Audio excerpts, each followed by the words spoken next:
tell me what to fucking do. Eat mustard, yes. Oh, Rick stole the link from the...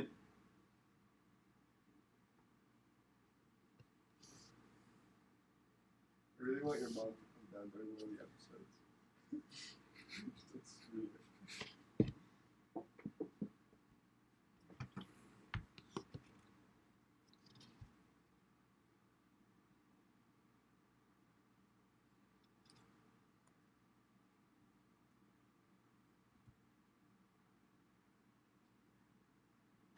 You see, I'll be crying if I live like that too.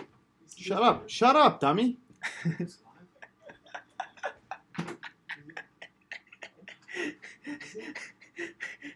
Yeah, dumbass.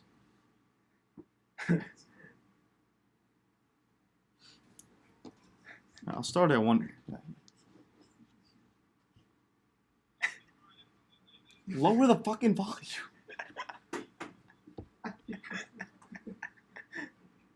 All right, welcome to season 1, episode 4 of the All Talk Sports Show. Today we're going to talk about mostly the NBA draft, as we're going to recap what happened last night. We're going to give our top 5 favorite picks, top 5 least favorite picks, our top 10 overall grades and reasons why we gave those grades. Of the top 10 picks. And then we'll do our favorite draft and our least favorite draft. And then we'll talk about some free agency rumors and trade rumors. To start, we'll grade our top 10. Number 1 overall pick in the draft, Zion Williamson. No surprise there. He got drafted to the Pelicans, and some great things to see from him. He's extremely athletic, and he's a very versatile defender.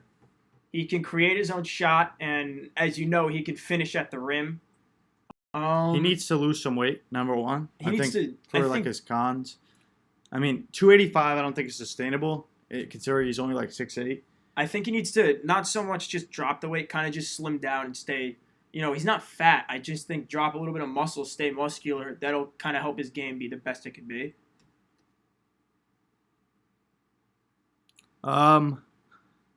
Second, I think he needs to work on consistency of a jump shot a little. His form is okay, but he just needs to work on like shooting the basketball better, because he really didn't shoot the ball like that efficiently.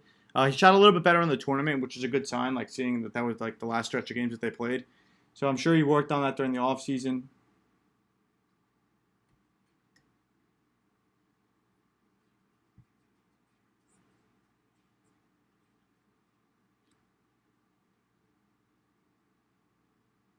We're still live. Next, and we gave the Pelicans taking Zion Williamson an A. Best player in the draft, probably Clearly. the most talked about prospect since LeBron. All right, so number 2, we had John Morant going to the Grizzlies. We also gave him an A. We said he's good at getting his shot. He's a good passer. He led the nation in assists with 10, and he's a great shooter. I mean, he shot really well against Marquette in the tournament, shot decently well against Forest State, and kept them in the game as long as they could be. Cons, it's pretty tough to say something bad about him at this point. Seeing him for just 1 year, he didn't Shot the ball. It was a little bit too much like himself. Next, DeAndre Hunter to the Hawks. We gave that grade a B+. Nobody really expected Hunter to go number 4, like going into the draft, but Hunter's a good prospect, and our reasons why is he can create a mid-range jumper, which is very important at the NBA level.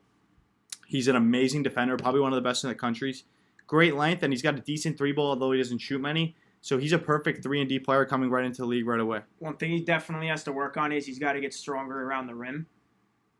And he's got to work on creating like driving, on pick and rolls, like splitting the defense, getting down the lane. Because although he could create a mid-range jumper, I don't really necessarily. And guys in the league are going to be much bigger and much more physical around him. He's got to get, that's one of the reasons. But he certainly has the potential to develop into a very good player. Absolutely. Next, we have Darius Garland to the Cavs. We gave this grade a D+.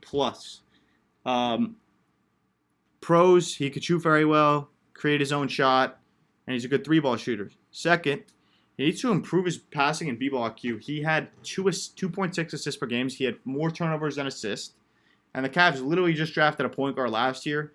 So these are the reasons why we gave it such a low grade. Like, Darius Garland's a great shooter, but he really has to work on being like a true point guard. So next we have Jarrett Culver, and we gave this one a C minus.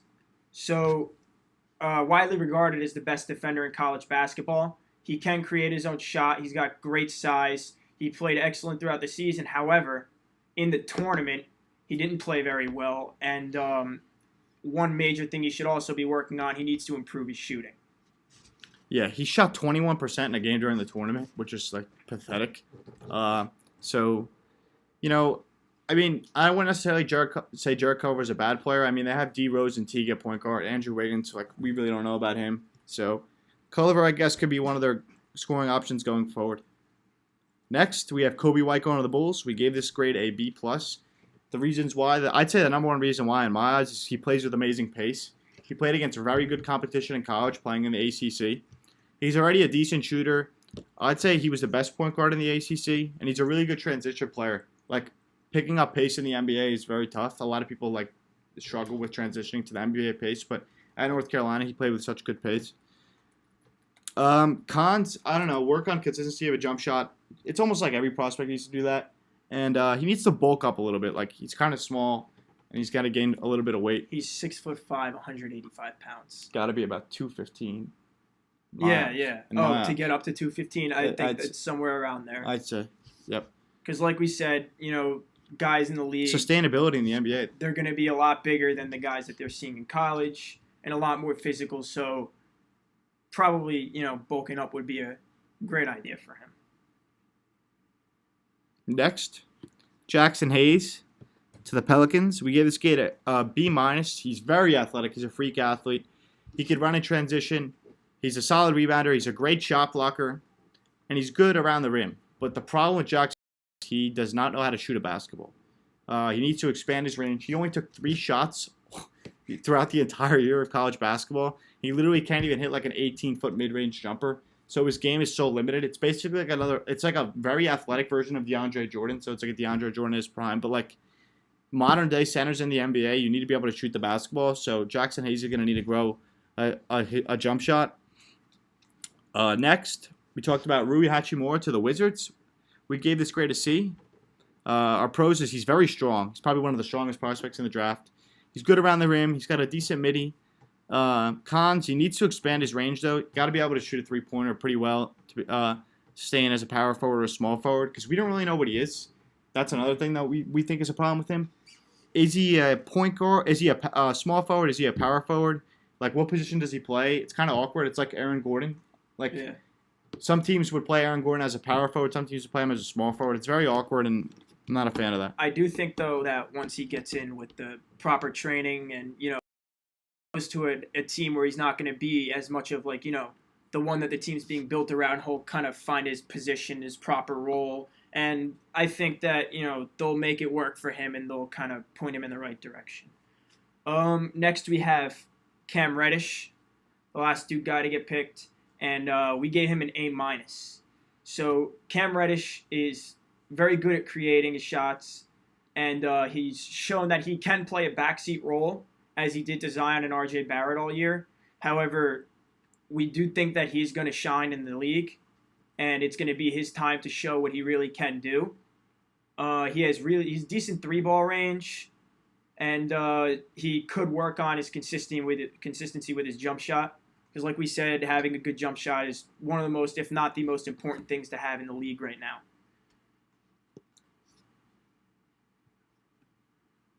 Okay. Next, we're going to talk about our 5 favorite players in the draft.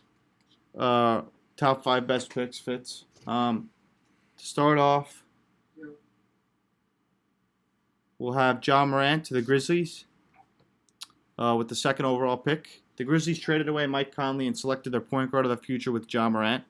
They're going to let him run the show. He's extremely talented, finding the basket, scoring, and passing. He's the perfect fit for a modern-day point guard, as he likes to score first, but he can be a very good passer at times. Our next one was DeAndre Hunter to the Hawks at number 4. We really think the Hawks did well in this draft. They need a second scoring option besides Trae Young, someone to take a lead next to him. Great 3-and-D player which transitions really well to the NBA already.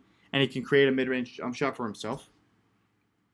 Next, another Hawks pick, Cam Reddish at number 10. So good at playing a backseat role. I don't know. I wouldn't say so good, but like you seen in the games where Zion went out against Florida State in the second half, he could be the second scoring It's option. not so much as he's good at taking a backseat role. Like, I feel like that's not something you could be good at, but he's just comfortable. It's not like so much as he wants to be the guy scoring all the points or doing everything for the team or the one with the most media coverage or when he gets to the league, the one with the most endorsement money or winning all the rings and everything. He's more of like I feel like he's more of a team player first, and he's willing to kind of do anything to get into his role in order to shine in the league. And I feel like that's something that really is going to help him. Not really having sort of an ego, being surrounded by two players who were, going into the season last year, R.J. Barrett was projected to go number 1, and then obviously Zion going number 1. These two kids were, in any other draft, they each would have been number 1 picks. So I feel like Cam Reddish not really having that ego playing with those guys will help him out a lot in the league. I just like to add that. Next, Tyler Hero. A lot of people consider this a bad pick, but he's probably the best three-point shooter in this draft, or best pure shooter. He's still young and raw. He can create, like we said, he's an amazing shooter. Already a big fan of his, and like how he transitions to the NBA already. He's a good passer. He's not a good. He's a decent passer, but he's a decent defender, and he got a lot better as the year went on at driving to the lane as well. So I'm just a big fan of that. Lastly, we had Chuma Okeke to the Magic at number 16. He was amazing for Auburn in the tournament before he went out with the ACL injury, which is going to be tough, which is why probably he fell out of the top 10 because of the ACL injury. So he won't be able to play all season. We don't know when he's going to return. He's a great 3-and-D player, which is why I think he'll succeed in the NBA. He's probably a stretch 4, power forward, decent rebounder down low, has a post game. But he fits the NBA. His game translates well already, and he's a very good defender. And he's a guy who's like a positionless defender, kind of like Draymond. He can guard like 1 through 5, which I'm a big fan of. Okay, so now we're gonna go through our top 5 worst picks of the draft, starting off with Garland. Well, we added a 6 too. We did add a 6. Yes. So this is gonna be our 6 worst picks of the draft, starting off with Garland.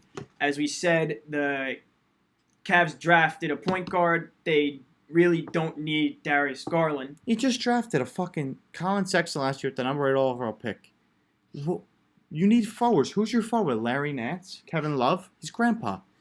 He's a good player, but he doesn't fit your need. Instead of drafting Garland, draft a forward. What are you doing? It's pathetic. I really don't know what they could be shooting for with that pick.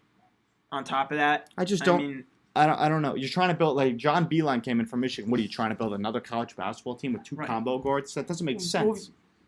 This is not college basketball. This is the NBA. Yeah. Next we have Jarrett Culver. And like we said, his tournament play was really, really bad. And he shot 21% in the national championship. You choked. You let a foreigner from Italy come here in the national championship game. Literally, this random foreign kid who comes to Texas Tech, and he shit on you in the national championship. You had a white guy, Matt Mooney, score more points than you did in the national championship. He was horrible. You shoot 21% in the national championship game, and you were in the game. You were getting carried by your other teammates, and you still couldn't step up at the end. You were guarding Kyle Guy. He literally scored and went off on you. I don't understand. And the pressure of the national championship game is probably the closest those kids are going to get to the real thing in the NBA. And you shot 21%. Exactly. So next, we have Rui Hachimura.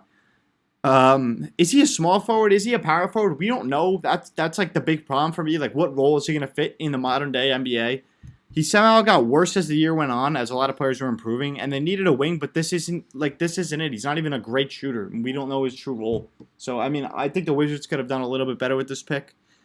Next, we have Cam Johnson. You played 5 fucking years in college. You played 5 years in college. He's 23 years old. He's going to be Zion 24. Williamson is 18, and he's turning 19 in July. He's going to be 24 years old at the end of the next NBA season. He's 5 years older. How much better can this guy possibly get? There are guys who just turned 18. Doumbouya just turned 18. How much better can this guy possibly get? And you kind of pick apart guys when you see him in the league. You kind of guys who are like high draft picks or something, or, even any draft pick. You kind of give them like 3-4 years to develop. That puts him right there at peak development, 24 years old. So, in reality, how much better could he really get? You don't really want to pick a guy who's been in college for 5 years playing college But basketball. how much better is he going to get? Because right now he shot 46% from three. He's the best three-point shooter in Right. college basketball. But he's a good defender. But how much better? And how will he perform on a bigger stage? Meaning, how will he perform I in mean, the he league? played in ACC with UNC, Right, so it's but- not. Yeah, but- it's kind of, he's obviously developed some sort of comfortability of being in college basketball, playing for 5 fucking years. All right, next is Romeo Langford. We got to get to this guy. He was to the Celtics at number 14. Learn how to shoot a fucking basketball. Coming into He the year, he was sucks. projected to be a lottery He pick. couldn't even get Indiana to the tournament. He was a lottery pick. he Rather, couldn't get he was Indiana projected to the be higher in tournament lottery. with Indiana. He contributed in one good win against Michigan State where he shot 33% from the field on 18 shots. Like, he's horrible. There's nothing else to say. The Celtics, good. I'm happy that they had a horrible draft. That's very good. Next. I'll leave this one for you, Rick. I don't want to read his name. Sekau Doumbouya. He averaged, like I said, 7.2 points per game.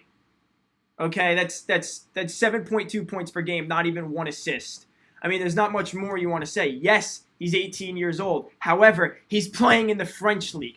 Maybe, seeing a guy perform at a certain level in college, playing against top teams, would be okay. Like, okay, we see that he's playing against kids who are, going to be in the league and be top picks in the league. But you averaged 7.2 points per game. Your team scored about 80 points a game. So 80 points, yeah. And sometimes more. They've run it up to 100 before. And the It's not- Pistons have 2 big men already. You have Blake Griffin and Andre Drummond. What And the they're hell not- do you need this guy power playing? Right. You have no wings. Your best wing is Luke Kennard. Right, and not to mention, like you said, they're scoring 80 points a game. They're running it up to 100 sometimes. They're probably sitting at an average score of around 80 points a game. You average 0.7 assists. 0.7 assists, and you're supposed to be the best player on the team. All right, next we're going to talk about our favorite team draft. We might talk about a couple teams here, and then we'll talk about our worst team drafts. Best team draft, I think, was the Hawks. They traded up with the Pelicans, got DeAndre Hunter, best 3-and-D player in my eyes in the draft. Then they take Reddish at 10, which he fell a lot further than I thought he would because of team needs. A lot of guys had him at 8 and 9. Yeah. Yeah. So another great 3-and-D player who could create his own shot. Big fan of what the Hawks did. So you have Trae Young, Kevin Huerter, DeAndre Hunter, Cam Reddish, John Collins, and then Bruno Fernando in the second round. So you have 7 guys on rookie contracts on your team right now. I don't know if the Hawks can get a tier 1 or a tier 2 free agent, but if you sign a couple of decent role players and let these young guys grow together, which is I think is very important. A team like the Pelicans is doing the same thing. It's a young core that's all going to grow together, and they'll build up confidence as a team. And then your lineup down the stretch could be Trae Young, Huerter, Reddish, Hunter, and Collins, and that's so much spacing. That's what you need in the NBA now. Guys that can consistently knock down 3-point shots, positions 1 through 5, and you have that with that lineup. A lot of pick and roll. Trae Young, John Collins, kick the shooters in corners. Like It's we perfect. talked about when the finals are coming around, they need guys to kind of space the floor where you have like your star player, right? But then, if you have a star player and a bunch of fucking bozos on the court, they'll just double team you or they'll stop it defensively. But, if you have guys where they say, oh crap, this guy, he could knock down a 3-point shot or, he could hit a turnaround jumper, spacing the floor a lot and, having multiple threats on the court, that does become a nightmare for defenses, and it's a huge help to your team when you're going out there to try to win games. All right, next is our worst team draft. The Phoenix Suns. You need a fucking point guard, okay? You traded down for Dario Saric. The guy averages like 6 rebounds and 8 points. He sucks. And he's a 1-year rental because his contract's expiring. And you moved 5 slots down. You had the number 6 pick. You could have drafted Kobe White. But instead, next year you're going to start Eli Akobo or Ray Spalding next to Devin Booker. You need a point guard so Devin Booker could be your true scorer on your team and not worrying about passing the ball and getting other people involved. And then at 11, you take Cam Johnson. He's played 5 years in college. You got a 24-year-old. Devin Booker's almost the same age as him. This is ridiculous. Could have had Kobe White. This is exactly why the Phoenix Suns will always be the pathetic laughingstock of the NBA, because you do stupid shit like this. Why do you even want Dario Saric? He can't even do. What is he good at? Does he have anything that he's good at? Cam Johnson's good, but not at 11. You reached way too high. You could have traded back even more and got more assets if you think if you wanted to take Cam Johnson. He was top 10 on your big board. Ridiculous. Exactly why the Suns are pathetic and they won't do anything. It won't change. You've had horrible drafts in the past. You've taken Dragon Bender, who looks like a crescent moon. Sucks. He was taking Josh Jackson, who's getting arrested at music festivals because he can't control his goddamn temper and he only plays defense. You can't draft a guy that plays good, is a good defender. It's never worked. It doesn't just work out. It's worked out once with Kawhi, and everybody else thinks they can replicate it. Moving on, All right. trade and free agency rumors. Obviously, before the draft, Mike Conley was traded from the Memphis Grizzlies, where he spent the early part of his career, to the Utah Jazz in exchange for 2 first-rounders, Grayson Allen, who hasn't done anything in the NBA yet, Kyle Korver, who's 40 and can barely shoot a 3-ball really anymore, and Jay Crowder, who was horrible this season. So, Mike Conley to the Jazz, but how much better are the Utah Jazz going to get with Mike Conley? What, you were a 6 seed and or a 5 seed? How much better are you going to get? You're never going to do anything with Mike Conley and Mike Conley and Donovan Mitchell. Yeah, sure, but what are you going to lose in the first round again, or lose in the second round? You're not going to win the Eastern Conference or Western Conference Finals because you traded for Mike Conley. He's not really a difference maker. Still need to add more pieces to that team. Don't have a solidified big man that could score because you have Rudy Gobert, who you're paying almost $25 million to get rebounds. Congrats, you can get rebounds. Learn how to shoot a jump shot. Draft Bol if you want rebounds. Learn how to shoot a jump shot. That's another thing. We'll talk about that later. Next, I want to talk about Bol later. Brooklyn noted that they will back off pursuit of Kyrie if Kevin Durant is not coming with them. So some people in the Nets organization are worried about signing Kyrie to a max deal if he's not going to bring Durant with them. They like the idea of bringing them both in together, but they don't know the possibility of that. Like we said, Kyrie's not going to win your team a ring. No, not by himself. He can't be the best player. He can't be the best player on your team. He can't because we said he's not a good leader, and he's not. He's selfish. And especially going to the Knicks or the Nets rather, where they might be a little resentful towards him. Bringing Durant in, somebody who the entire league knows is an absolute monster on the court. Maybe then they'll look up to him as a leader and they'll have a solidified leader on the court. But I agree. If you're not bringing Durant with you, Kyrie, I wouldn't take you. I really wouldn't. Next, the Warriors also said that the idea of signing and trading Kevin Durant could be a possibility. This is most likely not going to happen because it's not realistic. Next, moving on, T.J. Warren was traded to the Pacers. This is another move that the Suns made that was ridiculous. Who are you going to pay? Who are you going to sign in free agency? Nobody wants to play for the Phoenix Suns. Who do you expect to sign? It's a clusterfuck over there. Who do you expect to sign? So you trade one of your good wings who's a good scorer and can score 20 a game for nothing, for pick 32. Good move by the Pacers because you get a wing guy who could score because you're probably going to lose Bojan in free agency on big money. But good move by the Pacers. But this was moronic by the Suns. Another dumb move that they made, and then Sarge to the Suns at number 11 for number 6. What are the Suns doing? Pathetic laughingstock. You'll always be the same if you make these dumb moves. Next, we're going to talk about Kevin Durant.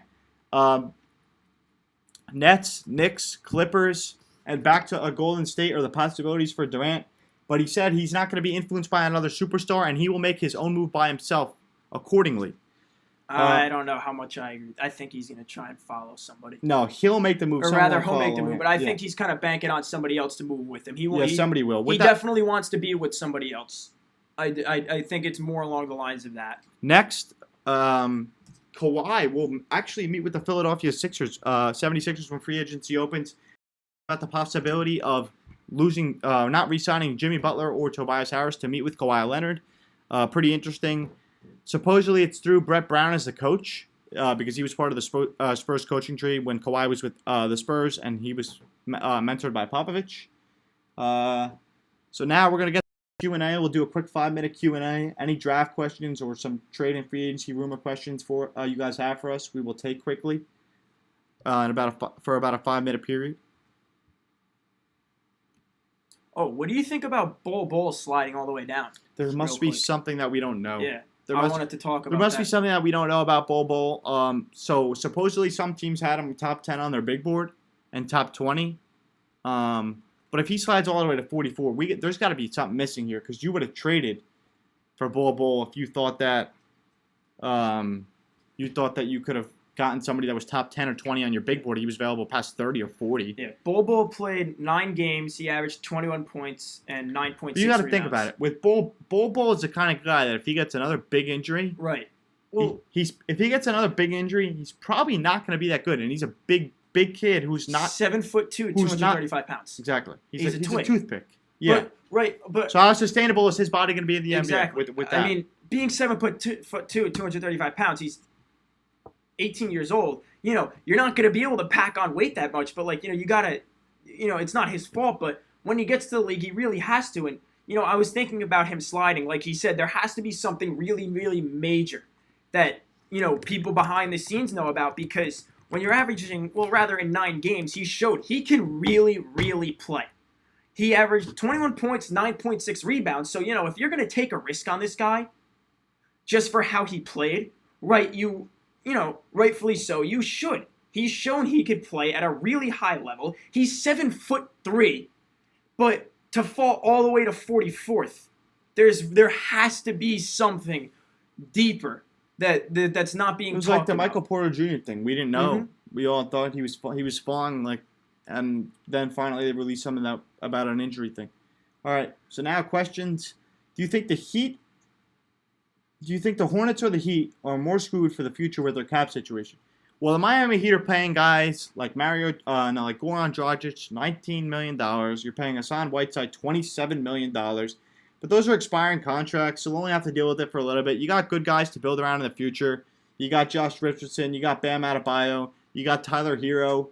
But the Hornets, I think you're in a lot of trouble because you got Marvin Williams you're paying who's old. Cody Zeller, who you're playing, who's a guy that you pick up at the gym to play center. He's horrible. Nicholas Batum is not a good second scoring option. Michael Kidd-Gilchrist, you're paying a ton of money, not that good. And then you're not paying young guys, or not playing young guys like Malik Monk, Miles Bridges, and Jeremy Lamb, who are all good young players. Minutes because you're paying these old guys a shit ton of money. And not to mention another thing, you're paying Bismack Biyombo $17 million to block a shot a game. That's ridiculous. Thoughts on the Brandon Clark, Jaren Jackson pairing? Well, I'm not sure if the Grizzlies are going to be playing Jaren Jackson at the 5 spot, but I'm not really a fan of Brandon Clark. What is he good at? He's not really a good shooter. I mean, that's why I think he fell in the draft, because people realize like how good is this guy going to translate to the NBA. I'm a big fan of Jaren Jackson though. He had a nice rookie season, and I think that he'll pair well with Ja Morant in a pick and roll situation. But it's a Grizzlies type pick. Defense, grit and grind, exactly. Couple more questions we'll take.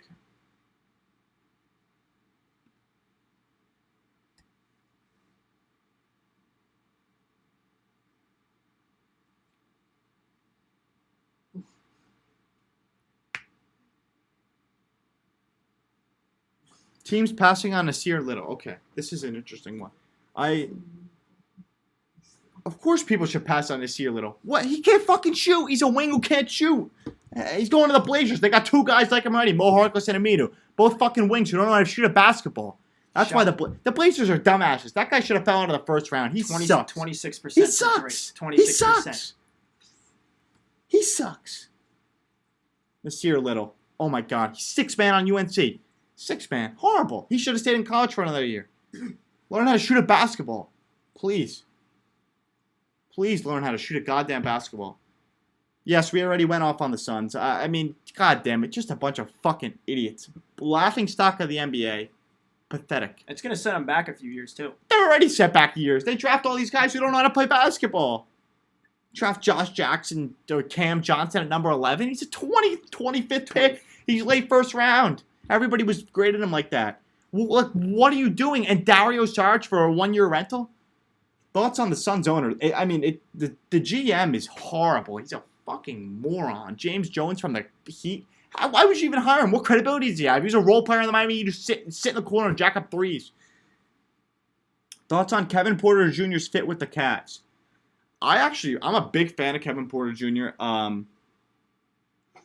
I mean, I don't know why he fell that late. Maybe it was the questions about like him, his behavior issues. But he's a really good basketball player, and he's a good isolation player, and he could score one-on-one. Who had the best draft besides the Pelicans and Hawks? It's an interesting one. I think the Bulls had a really good draft. I mean, they needed Kobe White to fill fit it. well. They needed a point guard to kind of finish off the starting lineup with 5 good players. We had Kobe and then White. Gafford coming off the bench, who's a good backup for Wendell Carter Jr. So I was a big fan of what the Bulls did last night. Where do the Knicks go from here to become contenders? Sign guys. Well, the Knicks. This is the thing with the Knicks, right? If you're not going to be able to sign a tier 1 free agent, don't rush. Relax. Let them develop as a Let team Dennis Smith themselves. Jr., let Trier, let Dotson, let Knox, let Robinson, let Barrett develop. Let them play together as a young core, and keep building through the draft like the Hawks are doing right now too. And it seems like it's working. The Hawks have good players on their roster. If you can't sign a guy who's a number 1 free agent, I mean, do you think it would help to kind of not even try to sign a guy as a 1-year free agent and kind of see what Barrett does this year? no, I want to see Barrett as a second scoring option. Realistically, that's the best thing. Now that Indiana doesn't have a max slot after the Warren trade, where does D'Lo go? This is interesting. I think D'Lo might be going back with the Nets. I don't think Kyrie's going there without Durant. All right, we'll do like 2 or 3 more, and then I'll be done for the day.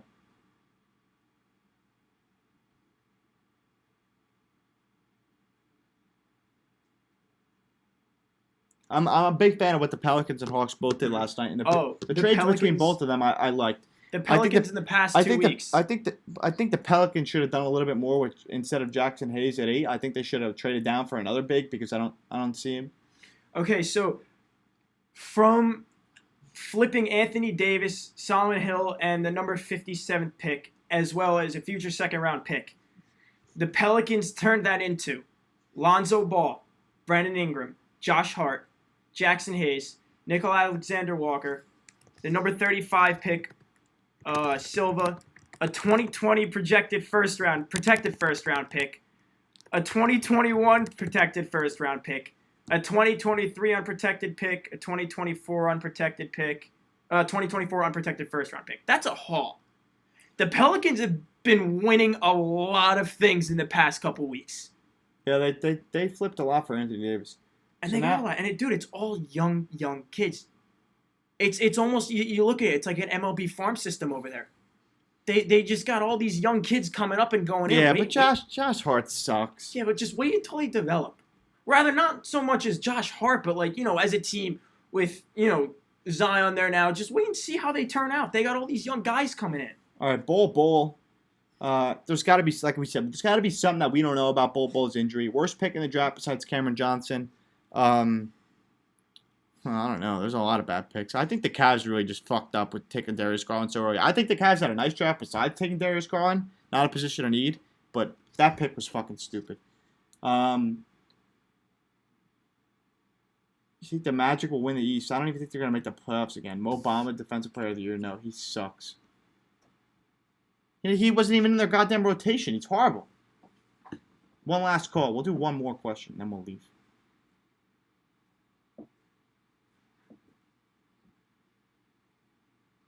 Our stream's been really laggy today. Sorry about that. All right, we're just gonna end on this. This thing is lagging like a fucking sieve.